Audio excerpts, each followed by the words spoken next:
Hello everyone, പുതിയൊരു വീഡിയോയിലേക്ക് എല്ലാവർക്കും സ്വാഗതം. RRB ഗ്രൂപ്പ് ഡിയുടെ ജനറൽ അവയർനെസിന്റെ പ്രീവിയസ് ക്വസ്റ്റ്യൻസ് ആണ് നമ്മൾ ഡിസ്കസ് ചെയ്തുകൊണ്ടിരിക്കുന്നത്. ഇന്നതിന്റെ പാർട്ട് 4ലും എന്നത്തെയും പോലെ തന്നെ 40 ക്വസ്റ്റ്യൻസോളം നമ്മൾ ഡിസ്കസ് ചെയ്യുന്നു. റിലേറ്റഡ് ഫാക്ട്സും നമ്മൾ ഡിസ്കസ് ചെയ്യുന്നു. അപ്പോൾ ഇത് നിങ്ങൾക്ക് പലർക്കും വളരെ യൂസ്ഫുൾ ആണെന്ന് അറിഞ്ഞതിൽ വളരെ സന്തോഷം. അപ്പോൾ ഈ ക്വസ്റ്റ്യൻസ് നോക്കി നിങ്ങൾ എക്സാമിന് GKയിൽ നിന്ന് വരാൻ ചാൻസ് ഉള്ള ആ ഒരു പാറ്റേൺ തന്നെ മനസ്സിലാക്കുക, അല്ലെങ്കിൽ ആ ഒരു ഏരിയാസ് കോൺസെൻട്രേറ്റ് ചെയ്ത് പഠിക്കാനൊക്കെ ശ്രമിക്കുക. വെറുതെ റാൻഡമായിട്ട് കുറേ ടോപ്പിക്സ് പഠിക്കുക അല്ലാതെ ആ ചോദിച്ച് കണ്ടുവരുന്ന ഏരിയാസ് നോക്കി പഠിക്കാൻ ഇങ്ങനെയുള്ള കാര്യങ്ങൾ ഹെൽപ്പ് ചെയ്യും. അപ്പോൾ നമുക്ക് ഇന്നത്തെ സെഷനിലേക്ക് കിടക്കാം. ഒന്നാമത്തെ question, which is the first nuclear reactor made in India? ഇന്ത്യയിലെ ആദ്യത്തെ ന്യൂക്ലിയർ റിയാക്ടർ. ഈ ഒരു ക്വസ്റ്റ്യൻ്റെ ഉത്തരം നമ്മൾ മറ്റൊരു സെഷനിൽ മറ്റൊരു ക്വസ്റ്റ്യൻ ഡിസ്കസ് ചെയ്തപ്പോൾ അതുമായിട്ട് റിലേറ്റ് ചെയ്ത ഫാക്റ്റ് ആയിട്ട് ഡിസ്കസ് ചെയ്തായിരുന്നു.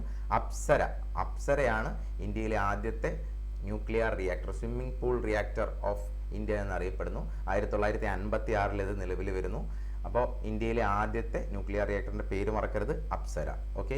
രണ്ടാമത്തെ question, invertebrates do not include dash. ഇതിനകത്ത് ഏത് ഓപ്ഷനാണ് ഇൻവെർട്ടിബ്രേറ്റ്സ് ഇൻക്ലൂഡ് ചെയ്യാത്തത്? Molluscs, arachnids, reptiles, insects. ഇതിനകത്ത് ഏതാണ് ഇൻക്ലൂഡ് ചെയ്യാത്തതെന്നാണ് ചോദിച്ചത്. അതായത് ഇൻവെർട്ടിബ്രേറ്റ്സ് എന്ന് പറയുന്നത് വെർട്ടിബ്രേറ്റ്സും ഇൻവെർട്ടിബ്രേറ്റ്സും രണ്ടായിട്ട് ക്ലാസിഫൈ ചെയ്യുന്നുണ്ട്.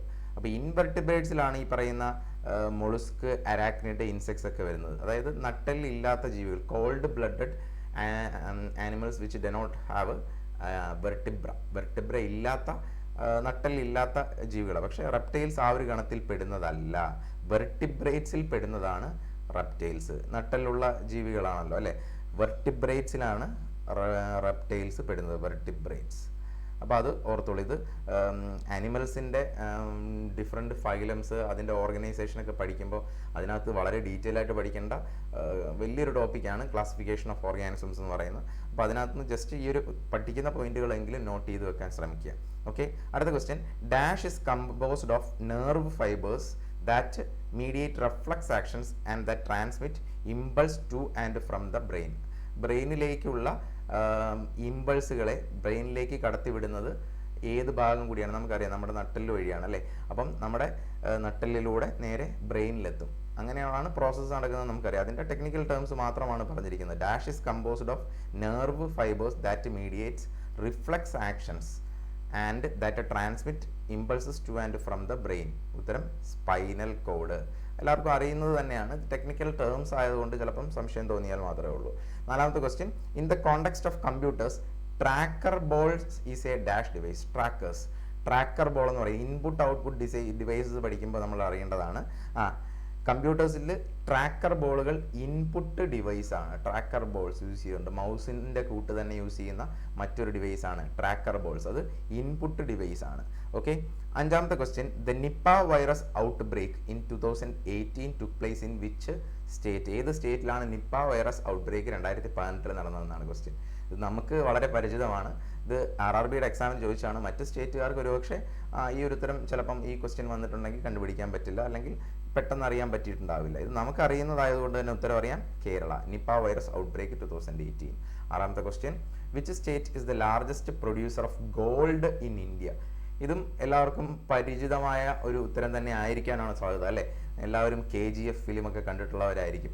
KGF, കോളാർ ഗോൾഡ് ഫാക്ടറി അല്ലേ. കോളാർ എവിടെയാണ്? കോളാർ കർണാടകയിലാണ്. അപ്പം ഗോൾഡുമായിട്ടൊക്കെ ബന്ധപ്പെട്ട് നമ്മൾ എപ്പോഴും പറയുന്ന സ്ഥലമാണ്. അതുകൊണ്ട് കർണാടകയാണ് ഗോൾഡ് മാനുഫാക്ചറിങ്ങിൽ ഫസ്റ്റ്. ഓക്കെ.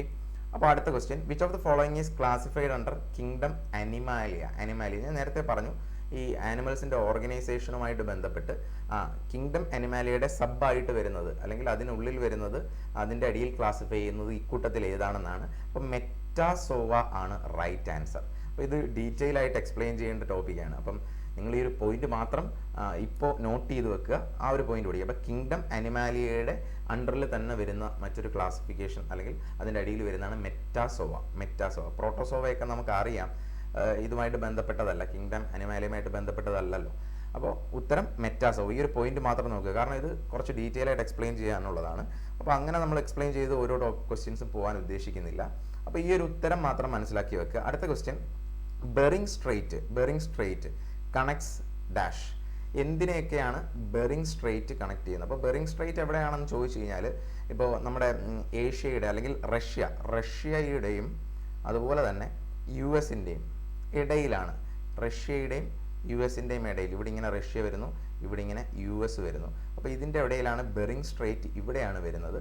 അപ്പം ഇതിൻ്റെ മുകളിൽ ആർട്ടിക് ഓഷ്യനും താഴെ പസഫിക് ഓഷ്യനുമാണ്. അപ്പോൾ മുകളിൽ ഏറ്റവും മുകളിൽ ടോപ്പ് മോസ്റ്റ് നോർത്തേൺ മോസ്റ്റിലോട്ടാണ് ഈ ഇതിൻ്റെ ഒരു സിറ്റുവേഷൻ ഇരിക്കുന്നത്. അതുകൊണ്ടാണ് ഇത് എന്തിനെയൊക്കെ കണക്ട് ചെയ്യുന്നതെന്ന് ചോദിച്ചു കഴിഞ്ഞാൽ ആർട്ടിക് ഓഷ്യനെയും പസഫിക് ഓഷ്യനെയുമാണ് കണക്ട് ചെയ്യുന്നത്. അപ്പോൾ ബെറിങ് സ്ട്രേറ്റ്, അപ്പോൾ റഷ്യ ഇങ്ങനെ നമ്മുടെ ഏഷ്യയുടെ ഒരറ്റത്ത് നിന്ന് ഇവിടെ ഇന്ത്യ ഇരിക്കുന്നു, ഇവിടെ ഇങ്ങനെ കണ്ടിന്യൂ ചെയ്ത് ഇവിടെ റഷ്യ ഇങ്ങനെ അറ്റത്ത് ഇങ്ങനെ കറങ്ങി തിരിഞ്ഞ് ഇപ്പുറത്ത് യു എസിൻ്റെ അവിടെ എത്തും അല്ലേ. അത് തന്നെയാണ് ഒരു സ്ട്രെയിറ്റ് ലൈനിൽ വരച്ചിരിക്കുന്നത്. റഷ്യ എൻഡ് ചെയ്യുന്നു, ഇപ്പുറത്തുനിന്ന് യു എസ് ഇവിടെ സ്റ്റാർട്ട് ചെയ്യുന്നു. ഇതിൻ്റെ ഇടയിൽ ഇവിടെയാണ് ഇതിൻ്റെ ഇവിടെയാണ് നമ്മുടെ ബെറിങ് സ്ട്രേറ്റ് ഇരിക്കുന്നത്. ബെറിങ് സ്ട്രേറ്റിൻ്റെ മുകൾ വശത്ത് ആർട്ടിക് ഓഷ്യനും താഴെ പസഫിക് ഓഷ്യനുമാണ്. അപ്പോൾ ഈ ഒരു പോയിന്റ് ഓർത്തോളുക. അടുത്തത് 9ാമത്തെ question, 1 kilobyte is equal to dash bytes. ഒരു കിലോബൈറ്റ് എന്ന് പറയുന്നത് അറിയാം 1024 ബൈറ്റുകളാണ്. 1024 ബൈറ്റുകളാണ് ഒരു കിലോബൈറ്റ്. അടുത്ത question, dash is the administrative capital of South Africa. South ആഫ്രിക്കയ്ക്ക് 3 ക്യാപിറ്റൽ ഉള്ള ഒരു കൺട്രിയാണ് സൗത്ത് ആഫ്രിക്ക. ഒരു ക്യാപിറ്റൽ ഇതാ ഇവിടെ എഴുതിയിട്ടുണ്ട്, പ്രിട്ടോറിയ. മറ്റൊന്ന് കേപ്പ് ടൗൺ, മറ്റൊന്നാണ് ബ്ലോംഫോണ്ടെയിൻ എന്ന് പറയുന്ന 3 ക്യാപിറ്റൽസ് ഉണ്ട്. അപ്പം 3 ക്യാപിറ്റൽ ഉള്ള ഒരു കൺട്രിയാണ് സൗത്ത് ആഫ്രിക്ക. അതിൻ്റെ അഡ്മിനിസ്ട്രേറ്റീവ് ക്യാപിറ്റലാണ് ചോദിച്ചത്. അഡ്മിനിസ്ട്രേറ്റീവ് ക്യാപിറ്റലാണ് പ്രെട്ടോറിയ. അതേസമയം ജുഡീഷ്യൽ ക്യാപിറ്റലാണ് ബ്ലോംഫോണ്ടെയിൻ. Judicial capital. അപ്പോൾ അഡ്മിനിസ്ട്രേറ്റീവ് ക്യാപിറ്റൽ പ്രെട്ടോറിയയാണ്, ജുഡീഷ്യൽ ക്യാപിറ്റൽ ബ്ലോംഫോണ്ടെയിൻ ആണ്. അതുപോലെ ലെജിസ്ലേറ്റീവ് ക്യാപിറ്റലാണ് കേപ്പ് ടൗൺ. അപ്പോൾ ഇത് ഇത്രയും ഡീറ്റെയിൽ ആയിട്ട് ഒരു പക്ഷേ അഡ്മിനിസ്ട്രേറ്റീവ് ക്യാപിറ്റൽ അങ്ങ് ഓർത്ത് വെച്ചോളൂ ക്ലിയർ ആയിട്ട്. പ്രിട്ടോറിയ തന്നെ അഡ്മിനിസ്ട്രേറ്റീവ്, ജുഡീഷ്യൽ ആണെങ്കിൽ ബ്ലോംഫോണ്ടെയിൻ, അതുപോലെ ലെജിസ്ലേറ്റീവ് ക്യാപിറ്റൽ ആണെങ്കിൽ കേപ്പ് ടൗൺ. അടുത്ത question, who founded the slave dynasty start ചെയ്തത് ആരാണെന്ന് ചോദിച്ചാൽ കുത്തബുദ്ദീൻ ഐബക്ക്. ഇദ്ദേഹം തന്നെയാണ് കുത്തബ് മീനാറിന്റെ കൺസ്ട്രക്ഷൻ ഒക്കെ സ്റ്റാർട്ട് ചെയ്യുന്നത് അല്ലേ. അപ്പോൾ കുത്തബുദ്ദീൻ ഐബക്ക് ആണ് സ്ലേവ് ഡൈനാസ്റ്റിയുടെ ഫൗണ്ടർ എന്ന് പറയുന്നത്. അടുത്ത question, who is the author of the book republic. Famous ആയിട്ടുള്ള ബുക്കാണ് റിപ്പബ്ലിക് എന്ന ബുക്കിന്റെ ഓതർ പ്ലേറ്റോ. ഒരുപക്ഷെ ഒരുപാട് വട്ടം നമ്മൾ ഡിസ്കസ് ചെയ്തിട്ടുള്ളതാണ്. റിപ്പബ്ലിക് എന്ന് പറയുന്ന ബുക്കിന്റെ ഓതർ പ്ലേറ്റോ.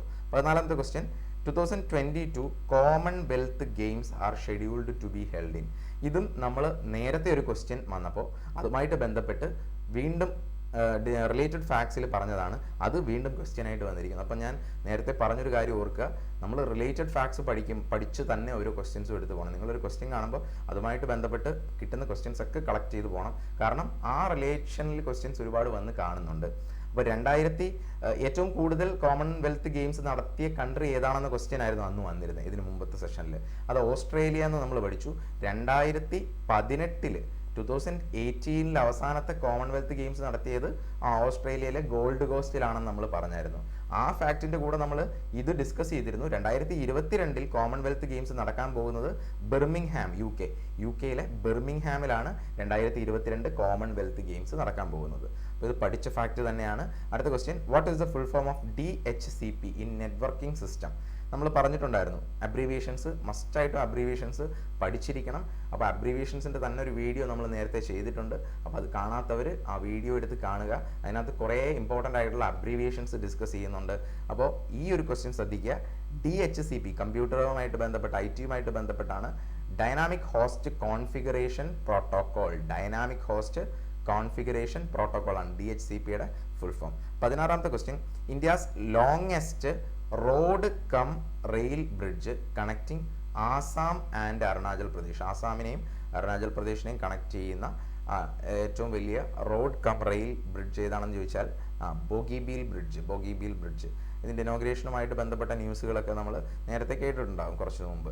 അപ്പോൾ ഇത് ഇമ്പോർട്ടൻ്റ് ആണ്. ആസാമിനെയും അരുണാചൽ പ്രദേശിനെയുമാണ് ബോഗിബീൽ ബ്രിഡ്ജ് കണക്ട് ചെയ്യുന്നത്. It is constructed across Brahmaputra റിവറിന് അക്രോസ് ആയിട്ടാണ് ഈ ഒരു ബ്രിഡ്ജ് കൺസ്ട്രക്ട് ചെയ്തിരിക്കുന്നത്. 17ാമത്തെ question, dash welfare scheme achievements have been recognised by the Guinness World Record കിട്ടിയ ഇന്ത്യൻ ഗവൺമെന്റിന്റെ ഒരു സ്കീം അത് ഏതാണ്? ഏത് welfare സ്കീമാണെന്നാണ് question.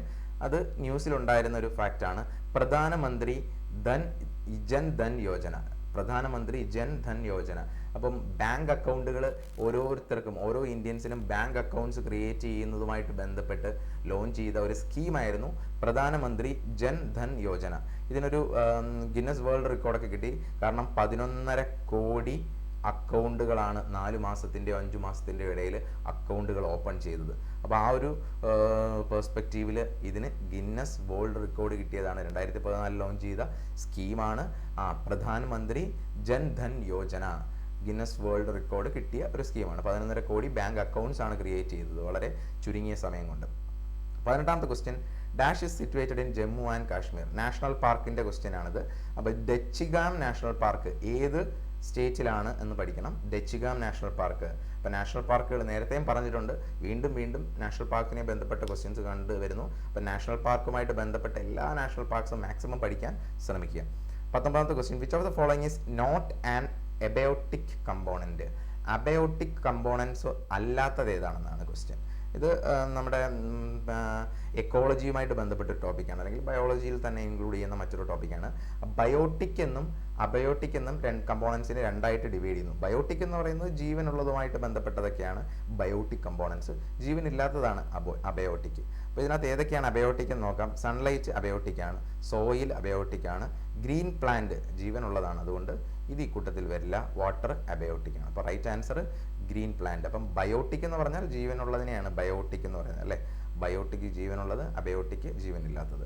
Dash 20, dash is an ancient Buddhist text. Buddhist ടെക്സ്റ്റുകളുടെ എക്സാമ്പിൾ ഏതാണെന്ന് രീതിയിലാണ് ക്വസ്റ്റ്യൻസ്. ഓപ്ഷൻ ഉണ്ടെങ്കിൽ മാത്രമേ ഇതിന് കൃത്യമായിട്ട് ഉത്തരം ചെയ്യാൻ പറ്റൂ. അപ്പോൾ അഭിധർമ്മഘോഷ എന്ന് പറയുന്നത് ഒരു ബുദ്ധിസ്റ്റ് ടെക്സ്റ്റ് ആണെന്ന് മനസ്സിലാക്കി വെക്കുക. അപ്പോൾ ഇത് ബുദ്ധിസ്റ്റ് ലിറ്ററേച്ചേഴ്സ് വളരെ ഇമ്പോർട്ടൻ്റ് ആണ്. ബുദ്ധിസം പഠിക്കുമ്പോൾ അതിൻ്റെ ബുദ്ധിസ്റ്റ് ലിറ്ററേച്ചേഴ്സ് വളരെ ഇമ്പോർട്ടൻ്റ് ആണ്.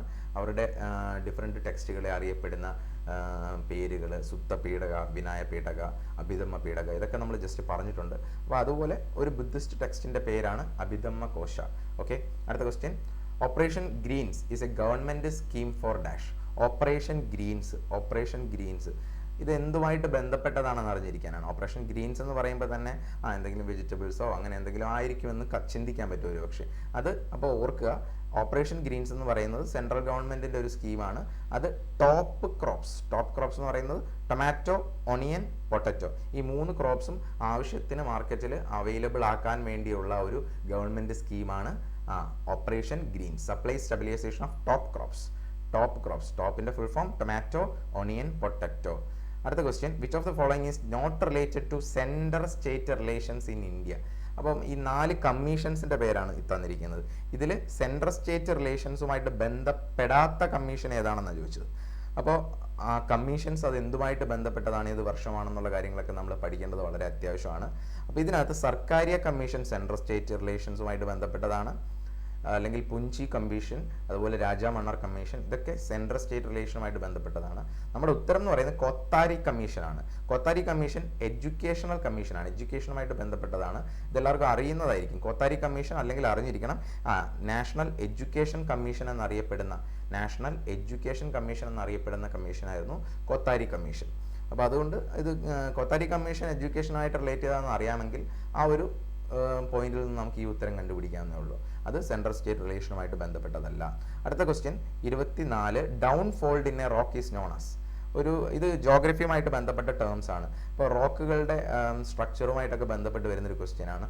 റോക്കുകൾ താഴേക്ക് ഇങ്ങനെ വളഞ്ഞിരിക്കുന്ന ഈ ഒരു സ്ട്രക്ചറിൽ അകത്തേക്ക് ഇരിക്കുന്ന ആ ഒരു സ്ട്രക്ചറിനെ വിളിക്കുന്ന പേരാണ് സിൻക്ലൈൻ. അപ്പം ഡൗൺ താഴ്വശം താഴ്ന്നിരിക്കുന്നതിനാണ് down fold in a rock is known as syncline എന്ന് വിളിക്കുന്നു. അതുപോലെ അതിൻ്റെ ഓപ്പോസിറ്റ് തിരിച്ചിരിക്കുന്നതുകൊണ്ട് അതിനെ ആൻറ്റിക്ലൈൻ എന്നും വിളിക്കുന്നു. സിൻക്ലൈനും ആൻറ്റിക്ലൈനും ഇങ്ങനെ ഇരിക്കുന്നതിന്, അതായത് അപ്വേർഡ്സ് ഫോൾഡ് ആയിട്ടിരിക്കുന്ന, മുകൾ വശം ഫോൾഡ് ആയിട്ടിരിക്കുന്നതിനെ ആൻറ്റിക്ലൈൻ എന്നും ഇങ്ങനെ താഴ്വശം ഫോൾഡ് ആയിട്ടിരിക്കുന്നതിന് ഡൗൺ ഫോൾഡിനെ സിൻക്ലൈൻ എന്നും വിളിക്കുന്നത്. ജോഗ്രഫിയുമായിട്ട് ബന്ധപ്പെട്ട് വരുന്നൊരു പോയിന്റാണ്. 25ാമത്തെ question, who was founder of Vishishta Advaita philosophy. നമ്മൾ അദ്വൈത ഫിലോസഫി ശങ്കരാചാര്യയുമായിട്ട് ബന്ധപ്പെട്ട് കേട്ടിട്ടുണ്ട്. ഇത് കുറച്ചുകൂടെ ഡീറ്റെയിൽ ആയിട്ട് അല്ലെങ്കിൽ കുറച്ചുകൂടെ വ്യത്യാസമുള്ള വിശിഷ്ട അദ്വൈത ഫിലോസഫി. അതിൻ്റെ തന്നെ രണ്ട് ഫിലോസഫീസും വേദാന്ത ഫിലോസഫീസുമായിട്ട് ബന്ധപ്പെട്ട ഫിലോസഫികളാണ് ഇതൊക്കെ. അപ്പോൾ ഇത് ആരാണ് ഫൗണ്ട് ചെയ്തതെന്നാണ് ക്വസ്റ്റ്യൻ. ഉത്തരം രാമാനുജ, ശ്രീ രാമാനുജ അല്ലെങ്കിൽ രാമാനുജാചാര്യ, വിശിഷ്ടദ്വൈത ഫിലോസഫി. അപ്പോൾ രാമാനുജ ഒരു ഫിലോസഫർ ആയിരുന്നു, ഇന്ത്യയിലെ വളരെ പണ്ട് ജീവിച്ചിരുന്ന ഒരു ഫിലോസഫർ ആയിരുന്നു എന്ന് അറിയണം. രാമാനുജയുടെ ഒരു സ്റ്റാച്യു, റീസെൻ്റ് ആയിട്ടൊരു സ്റ്റാച്യു നരേന്ദ്രമോദി ഇനോഗ്രേറ്റ് ചെയ്തിട്ടുണ്ടായിരുന്നു. സ്റ്റാച്യു ഓഫ് ഇക്വാലിറ്റി എന്നാണ് അതിന് പേര് കൊടുത്തിരിക്കുന്നത്. രാമാനുജയുടെ പേരിൽ, ഇത് കറണ്ട് അഫയേഴ്സുമായിട്ട് ബന്ധപ്പെട്ടൊരു പോയിന്റാണ്. രാമാനുജയുടെ പേരിൽ ഒരു സ്റ്റാച്യു ഓഫ് ഇക്വാലിറ്റി അത് ഹൈദരാബാദിലാണ് ഇനോഗ്രേറ്റ് ചെയ്തത്. അങ്ങനെ ഒരു സ്റ്റാച്യു ക്രിയേറ്റ് ചെയ്യുന്നത് അത് ഹൈദരാബാദിലാണ് ഇനോഗ്രേറ്റ് ചെയ്തത്. ഓക്കെ, അപ്പോൾ who was the founder of Vishishta Advaita philosophy ചോദിച്ചാൽ രാമാനുജാചാര്യ. അതായത് 26ാമത്തെ question, which state do not have a Vidhan Parishad അല്ലെങ്കിൽ ലെജിസ്ലേറ്റീവ് കൗൺസിൽ ഇല്ലാത്ത സ്റ്റേറ്റ് ഏതാണ്? ലെജിസ്ലേറ്റീവ് കൗൺസിൽ നമ്മൾ പറഞ്ഞിട്ടുണ്ടായിരുന്നു, നേരത്തെ ഇതും ഡിസ്കസ് ചെയ്തിട്ടുണ്ടായിരുന്നു.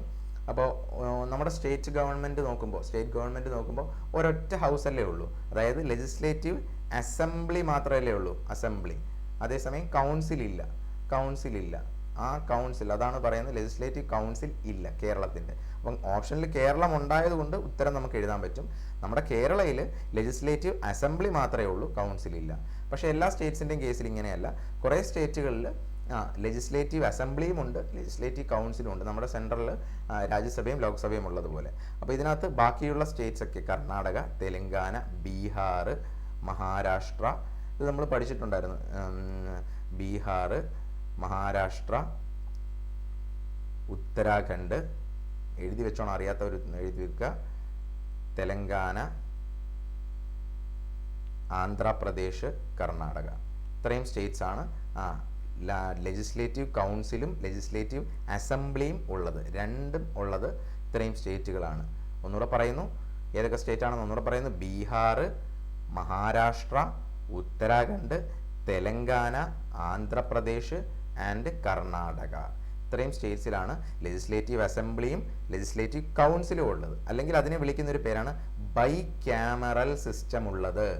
ബൈ എന്ന് പറയുന്ന രണ്ടെന്നല്ലേ അർത്ഥം. അപ്പോൾ രണ്ട് ഹൗസുകളുള്ളത്, ബൈ ക്യാമറൽ സിസ്റ്റം ഉള്ളത് ഇത്രയും സ്റ്റേറ്റുകളിലാണെന്ന് ഓർത്തുകൊള്ളുക. അല്ലാത്ത സ്റ്റേറ്റ് ഏത് കണ്ടാലും അത് യൂണി ക്യാമറലാണ്, അല്ലെങ്കിൽ ലെജിസ്ലേറ്റീവ് കൗൺസിൽ ഇല്ല. അടുത്ത question, India scientific mission to observe and study the solar corona. സൂര്യനിലേക്കുള്ള ഇന്ത്യയിലെ ആദ്യത്തെ ദൗത്യമാണ് സോളാർ കൊറോണ പഠിക്കാൻ വേണ്ടിയുള്ള ഇന്ത്യയുടെ ഏറ്റവും വലിയ ഒരു പ്രോജക്റ്റാണ് Aditya L1. India scientific mission to observe and study the solar corona എന്ന് ചോദിച്ചാൽ ആദിത്യ L1. അടുത്ത question, the big bang theory was propounded by. Big bang theory ഇത് നമ്മൾ നേരത്തെ ഡിസ്കസ് ചെയ്തിട്ടുള്ള ക്വസ്റ്റ്യൻ ആണ്. Big bang theory by George Lemaitre. ഈ question നേരത്തെ ഡിസ്കസ് ചെയ്തിട്ടുണ്ട്. അത് വീണ്ടും ക്വസ്റ്റ്യൻസ് ആയിട്ട് വന്നിരിക്കുന്നു. അടുത്ത question, who was the viceroy when royal commission on civil services was formed in 1912? 1912 ഇന്ത്യയുടെ വൈസ്രോയ് ആരായിരുന്നു? അതായത് royal commission on civil service found ചെയ്തപ്പോൾ ഇന്ത്യയിലെ ആ സമയത്തെ വൈസ്രോയുടെ പേരാണ് ലോർഡ് ഹാർഡിഞ്ചെ സെക്കൻഡ്, അല്ലെങ്കിൽ ലോർഡ് ഹാർഡിഞ്ചെ ആണ് ആ സമയത്തെ ഇന്ത്യയുടെ വൈസ്രോയ്. 1911-12 കാലഘട്ടത്തിലൊക്കെ ലോർഡ് ഹാർഡിഞ്ചെ ആയിരുന്നു. ഓക്കെ, അടുത്ത question, where is Zojila tunnel project located? Zojila tunnel project എവിടെയാണ് സ്ഥിതി ചെയ്യുന്നതെന്ന് ചോദിച്ചാൽ ജമ്മു ആൻഡ് കാശ്മീരിലാണ്. സോജില്ല പാസ് എവിടെയാണെന്ന് ചോദിക്കാൻ വേണമെങ്കിൽ, അങ്ങനെയാണെങ്കിൽ ജമ്മു കാശ്മീറാണ് ഉത്തരം. അടുത്ത question, where are the headquarters of OECD located? OECD international organisation ആണ്. എവിടെയാണ് ഹെഡ് ക്വാർട്ടേഴ്സ് എന്ന് ചോദിച്ചാൽ headquarters is in Paris. അടുത്ത question, lord Mahavira's original name is dash? Lord Mahavira ജൈനിസവുമായിട്ട് ബന്ധപ്പെട്ട് അറിയേണ്ട പേരാണ്. ലോർഡ് മഹാവീരന്റെ ഒറിജിനൽ നെയിം എന്ന് പറയുന്നത് വർദ്ധമാന എന്നാണ്. വർദ്ധമാന മഹാവീര എന്നാണ് വിളിക്കുന്നത്, അല്ലെ? വർദ്ധമാന മഹാവീര ജൈനിസവുമായിട്ട് ബന്ധപ്പെട്ട് ജൈനിസത്തിന്റെ ഫൗണ്ടർ എന്ന് കരുതപ്പെടുന്ന പേരാണ് വർദ്ധമാന മഹാവീര. 37ാമത്തെ question, who wrote the great literary work Mrichchhakatika എഴുതിയതാര്? ഇതും ഒരുപാട് എക്സാംസിന് ചോദിച്ചു കണ്ടിട്ടുള്ളതാണ്. മൃച്ഛകടിക എഴുതിയത് ശുദ്രകയാണ് മൃച്ഛകടിക എന്ന് പറയുന്ന ബുക്സ് എഴുതിയത്. അപ്പം ഏൻഷ്യൻ്റ് ഹിസ്റ്ററി പാർട്ടിൽ വരുന്ന കുറേ ബുക്സ്, അതിൻ്റെ ഓതേഴ്സൊക്കെ എപ്പോഴും എക്സാമിന് ചോദിച്ച് കാണുന്നുണ്ട്. അപ്പോൾ അത് കൃത്യമായിട്ട് നോക്കണം. 38ാമത്തെ question, which eminent person is associated with Bardoli, അല്ലെങ്കിൽ ബർദോളി സത്യാഗ്രഹവുമായിട്ട് ബന്ധപ്പെട്ട് ബർദോളി സത്യാഗ്രഹയുടെ ലീഡർ ആരായിരുന്നു ചോദിച്ചാൽ അതിന്റെ ഉത്തരവും സർദാർ വല്ലഭായ് പട്ടേൽ. ഇദ്ദേഹത്തെ തന്നെയാണ് എന്തറിയപ്പെടുന്നത്, Bardoli Gandhi. Who is known as Bardoli Gandhi എന്ന് ചോദിച്ചാൽ അതിന്റെ ഉത്തരവും സർദാർ വല്ലഭായ് പട്ടേലാണ്. ഓക്കെ. 39ാമത്തെ question, as of October 2020 who is the chairman of 15th finance commission. ഇന്ത്യയുടെ 15ാമത്തെ ഫിനാൻസ് കമ്മീഷൻ ചെയർമാൻ ആരാണെന്ന് ചോദിച്ചാൽ NK സിംഗ്. ഇനി ഫിനാൻസ് കമ്മീഷനുമായിട്ട് ബന്ധപ്പെട്ട് കോൺസ്റ്റിറ്റ്യൂഷനിൽ ഫിനാൻസ് കമ്മീഷൻ ഡിഫൈൻ ചെയ്യുന്ന ആർട്ടിക്കിൾ ഏതാണെന്ന് ചോദിച്ചാൽ ആർട്ടിക്കിൾ 280. ആർട്ടിക്കിൾ 280 ഫിനാൻസ് കമ്മീഷനെ പറ്റി പറയുന്നു. ഓക്കെ. അപ്പോൾ 39 ക്വസ്റ്റ്യൻ. 40ാമത്തെ question, which is the 29th state of India created in 2014. 2014 അവസാനം ഫോം ചെയ്ത സ്റ്റേറ്റ് ഏതാണെന്നാണ് ചോദ്യം. തെലങ്കാന. എല്ലാവർക്കും അറിയാം തെലങ്കാന സ്റ്റേറ്റ് ആണ് 29ാമത്തെ സ്റ്റേറ്റ് ഫോം ചെയ്തത്. തെലങ്കാന സ്റ്റേറ്റ് ഫോർമേഷൻ റെക്കമെൻഡ് ചെയ്ത കമ്മിറ്റി ഏതാണെന്ന് ചോദിച്ചാൽ BN ശ്രീകൃഷ്ണ കമ്മീഷൻ അല്ലെങ്കിൽ ശ്രീകൃഷ്ണ കമ്മീഷൻ. തെലങ്കാന സ്റ്റേറ്റിൻ്റെ ഫോർമേഷൻ 2014 ഫോം ചെയ്തത്. അപ്പം നമ്മൾ വീണ്ടും ഒരു 40 ക്വസ്റ്റ്യൻസ് ഡിസ്കസ് ചെയ്തു. അതുമായിട്ട് റിലേറ്റ് ചെയ്ത ഫാക്റ്റുകൾ, ഇപ്പം റിലേറ്റ് ചെയ്ത ഫാക്ട്സും പുതിയ ക്വസ്റ്റ്യൻസും കാണുമ്പോൾ നിങ്ങൾക്ക് ഒരു കാര്യം മനസ്സിലാവുന്നുണ്ടാവും. ഇപ്പോൾ റിലേറ്റഡ് ആയിട്ട് തന്നെ ഒരു ക്വസ്റ്റ്യനുമായിട്ട് ബന്ധപ്പെട്ട് റിലേറ്റഡ് ആയിട്ട് തന്നെ പല ഷിഫ്റ്റിലും പല ക്വസ്റ്റ്യൻസും ഒക്കെ വന്ന് കാണുന്നുണ്ട്. അപ്പോൾ അതുകൊണ്ട് മസ്റ്റായിട്ട് നിങ്ങൾ ഒരു കാര്യം പഠിക്കുമ്പം അതുമായിട്ട് റിലേറ്റ് ചെയ്ത ഫാക്ട്സ് കൂടുതൽ കവർ ചെയ്ത് തന്നെ പോകാൻ ശ്രമിക്കുക. നമുക്ക് ഈ ഒരു ടൈമിനുള്ളിൽ നമുക്ക് കവർ ചെയ്യാൻ പറ്റുന്ന എക്സ്ട്രാ ക്വസ്റ്റ്യൻസും റിലേറ്റഡ് ഫാക്ട്സും നമ്മൾ പറയുന്നുണ്ട്. ഇത് കൂടാതെ നിങ്ങളെ കൊണ്ട് കളക്ട് ചെയ്യാൻ പറ്റുന്ന ഇൻഫർമേഷനും ഒരു നോട്ട് ഉണ്ടാക്കി തന്നെ കണ്ടിന്യൂ ചെയ്യുക. ഓക്കെ. അപ്പം വീഡിയോ എല്ലാവർക്കും മനസ്സിലായി എന്ന് കരുതുന്നു. അപ്പോൾ thank you for watching the video.